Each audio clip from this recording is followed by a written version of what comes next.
بسم اللہ الرحمن الرحیم۔ السلام علیکم ناظرین، ہمارا آج کا موضوع ہے جنگ بکسر۔ جنگ بکسر 1764 میں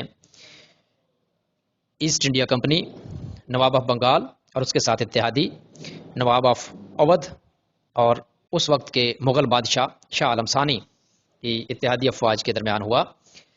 اتحادی افواج تقریباً 40,000 کے لگ بھگ تھیں، اور دوسری طرف ایسٹ انڈیا کمپنی کے کمانڈر ہیکٹر منرو، جس کے پاس تقریباً 70,000 افواج تھیں، کے درمیان یہ لڑائی واقع ہوئی۔ ناظرین، میر جعفر 1757 میں میر جعفر کو نواب آف بنگال بنایا گیا تھا۔ جنگ پلاسی کے بعد وہ 1757 سے 1760 تک نواب رہے۔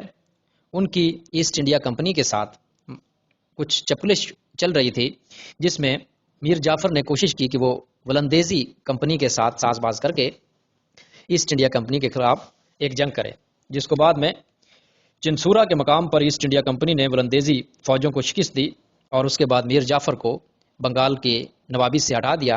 اس کی جگہ پر میر قاسم، جو کہ میر جعفر کے داماد تھے، اس کو نواب آف بنگال بنا دیا۔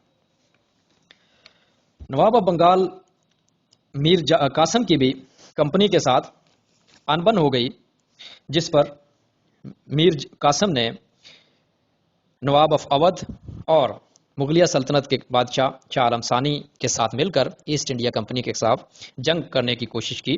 انہوں نے تقریباً 40,000 کا لشکر تیار کیا، اور دوسری طرف ایسٹ انڈیا کمپنی کے کمانڈر ہیکٹر منرو، جس کے پاس تقریباً 17,000 فوج موجود تھی، کے درمیان مارکہ آرائی ہوئی، جس میں ایسٹ انڈیا کمپنی کو واضح فتح ہوئی۔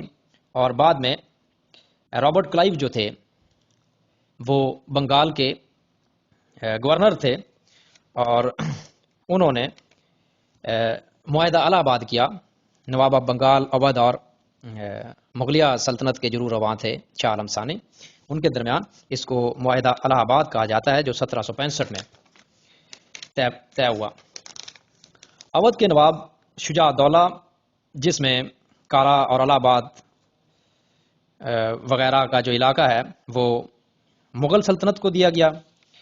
50 لاکھ روپے اس میں یہ طے پایا کہ ایسٹ انڈیا کمپنی کو جنگ کی زر ضمانت کے طور پہ یا جنگ کی تلافی کے طور پہ ادا کیے جائیں گے، اور دیوانی جو معاملات تھے، ریونیو اکٹھا کرنے کے معاملات تھے، وہ سارے معاملات ایسٹ انڈیا کمپنی کے پاس چلے گئے۔ معاہدہ الہ آباد، جو کہ لارڈ کلائیو کا ایک ماسٹر سٹروک ثابت ہوا، جس نے بر صغیر میں ایسٹ انڈیا کمپنی کو مزید پنجے گاڑنے اور پورے بر صغیر پہ قبضہ کرنے کی راہ ہموار کر دی تھی۔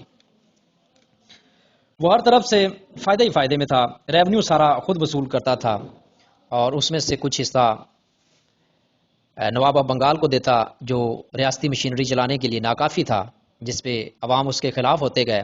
اور بنگال میں جو قحط ہوا بعد میں، قحط بنگال، جس میں تقریباً 30% بنگالی آبادی ماری گئی قحط کی وجہ سے، اور حکومت کے پاس، نواب آف بنگال کے پاس غلہ اور پیسوں کی کمی کی وجہ سے وہ غلے کا عوام کے لیے بندوبست نہ کر سکا، جس کی وجہ سے کافی ساری اموات ہوئیں۔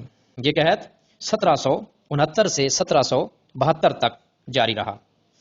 تو ناظرین، یہ جنگ بکسر کی جنگ کے کچھ احوال تھے، جس کے بعد ایسٹ انڈیا کمپنی کو ایک بہت بڑے صوبے یا بہت بڑی ریاست، جس میں بر صغیر کا سب سے زیادہ ریونیو آتا تھا، وہ ایسٹ انڈیا کمپنی کے پلڑے میں چلی گئی، اور اس کے بعد کے مناظر جو ہیں، اس کے بعد کے